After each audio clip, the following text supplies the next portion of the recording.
Welcome to the latest exciting episode of Community Development Block Grant Environmental Record Reviews with Kirk, Kumerow, and Kozad. For those of you who've attended our workshops in person where this talk's been given, the good news is there's nothing new or exciting this year, so there's no major changes involved, so that should help out. Since this slideshow covers approximately 80 slides and will be posted to DCO's OCD website sometime in the next few weeks. If you have to take a break for whatever reason, don't feel bad. You'll be able to see it on our website in a few weeks. 24 Code of Federal Regulations Part 58 is the federal regulation that implements for HUD the NEPA requirements, which is the National Environmental Protection Act from the early 1970s, requirements for financial assistance provided by HUD or a grantee of HUD, such as the state of Illinois DCEO. It is extremely difficult to explain to the Speaker of the House and the Senate President and the Governor's office why they would have to appropriate state funds to pay back HUD for funds being returned because a proper environmental record review was not completed prior to the obligation of HUD funding. Under the NEPA assumption authority, responsible entities assume HUD's NEPA responsibilities. In this case, for CDBG grants issued by DCO, that is the unit of general local government, generally, village, city, township, town, or county. They serve as the federal agency on behalf of HUD, and the responsible entity assumes several decision-making authorities. That assumption is assumed by execution of a grant agreement as a HUD subrecipient and or by the certification of the request for release of funds that I'll discuss later. Responsibility cannot be delegated to another organization or individual, and the responsibility is to ensure that mitigations are incorporated into project plans and are actually implemented through completion of the activity, generally through completion of the construction. In almost all federal financial assistance, but specifically for NEPA, for CDBG funds, the responsible federal official is the chief elected official of the CDBG grantee community. The mayor, the village president, the township supervisor, the county board chairman, not an appointed city administrator or village manager, the elected official. They are the ones solely authorized to execute the HUD request for release of funds form. They accept the jurisdiction of the federal courts on behalf of their community, and they have the authority to enter into binding commitment in response to court judgments. Running back to DCO's main mission, environmentally, of not wanting to return funds to HUD for lack of an appropriate and complete environmental review. Prior to the environmental approval or clearance, the grantee community may not commit HUD funds, begin the bid process, or commit non-HUD funds where the activity would have an adverse environmental impact and or limit the choice of reasonable alternatives. In other words, please do not take an action with HUD or other funds that will be listed in the grant agreement before environmental clearance. The environmental record review is the NEPA administrative record for each project. It is reviewable by the public, HUD, the state, and courts, and it should contain all evaluations, findings, decisions, documentations, public notices, and approvals. And it is the grantee's only proof of procedural compliance with federal environmental law and its defense against environmental challenges to its actions. Next, I'll provide you with general guidance on determining the level of environmental review for your project under NEPA. Here are the 5 levels of environmental review available under NEPA, from least complex, exempt, to most complex environmental impact statement. Fortunately for CDBG projects issued by DCO, an environmental impact statement is so rare we've not had one in the 8 years I've been doing these. In reverse order, for time consumption, an environmental impact statement generally takes 1 to 2 years to complete and have approved, whereas the exemptions can be completed in less than an hour.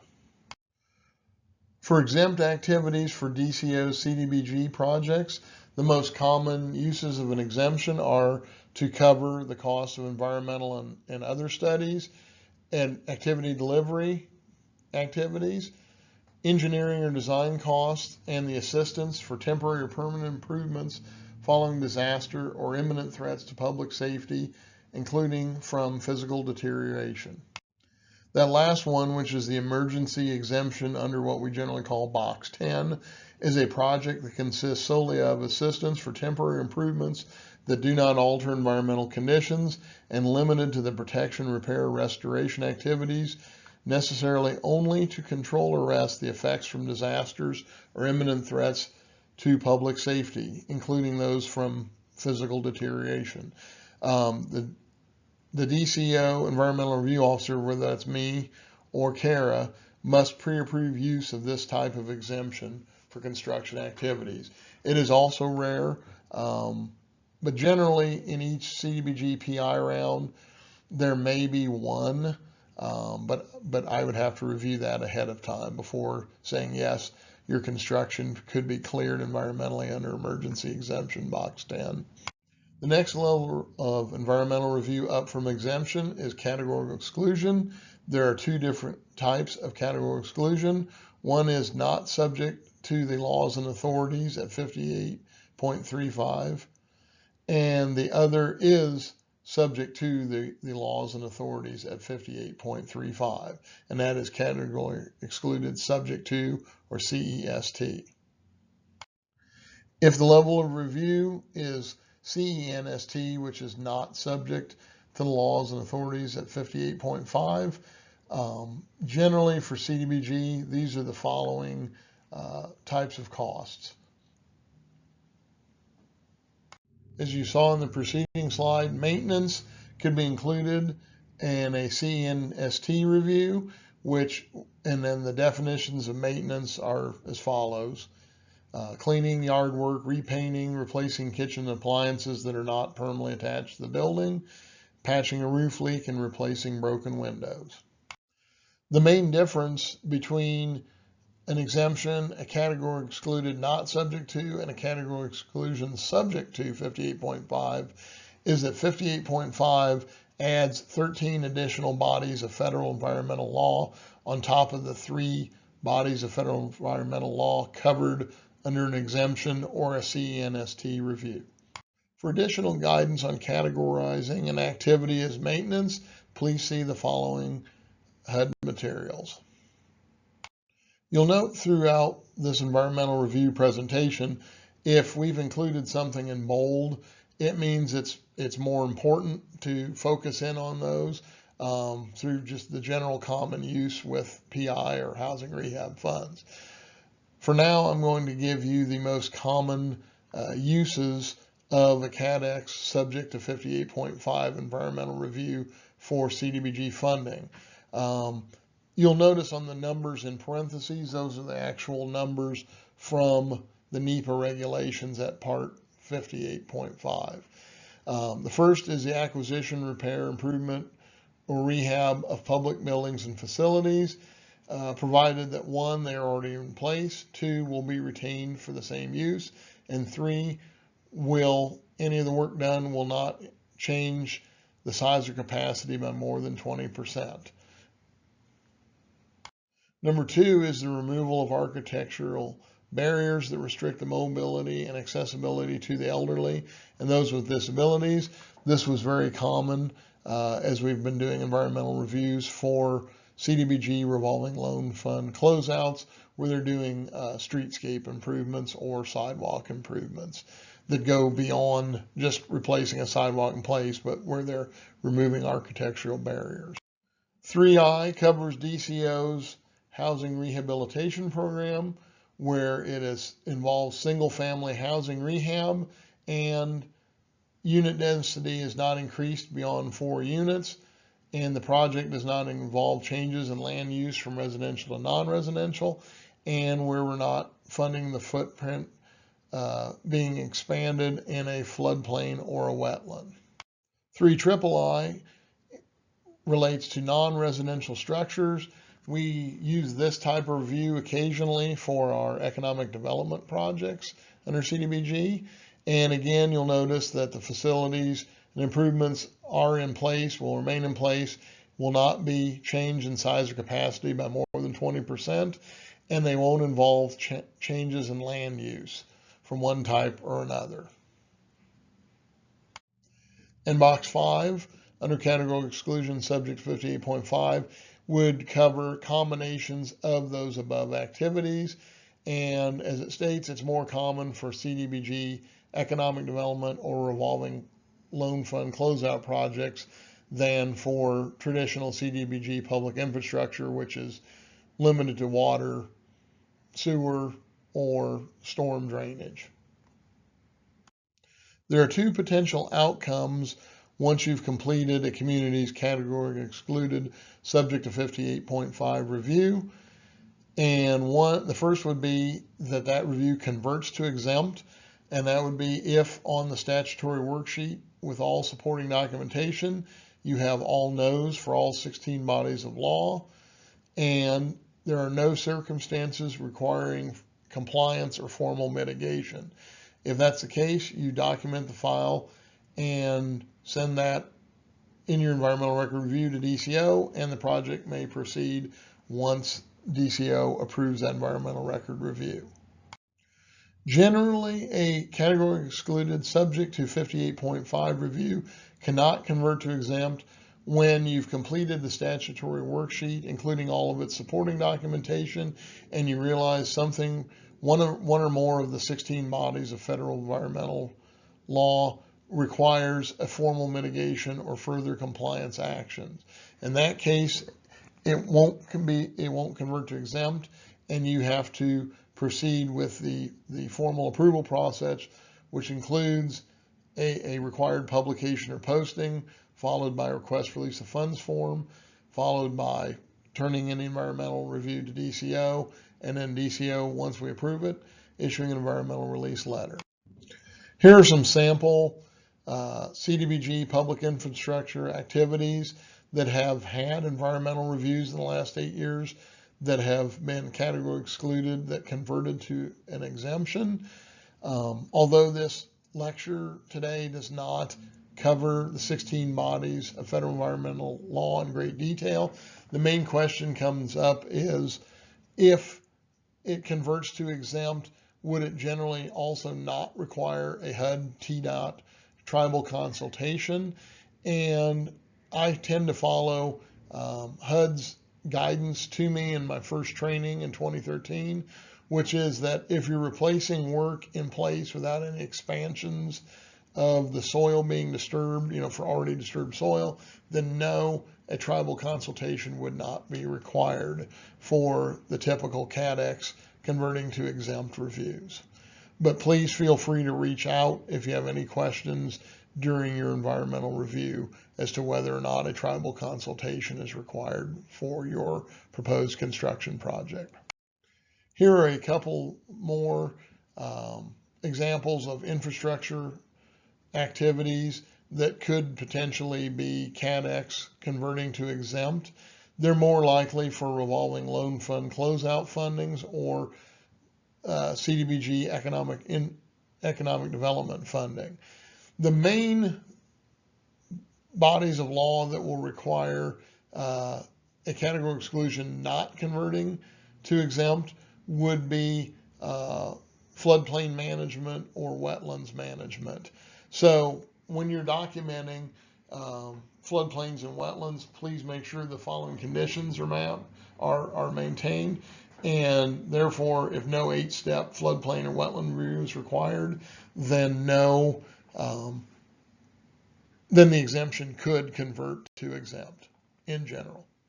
Generally, the environmental assessment, or an EA, is the highest level of review a DCO CDBG project will have.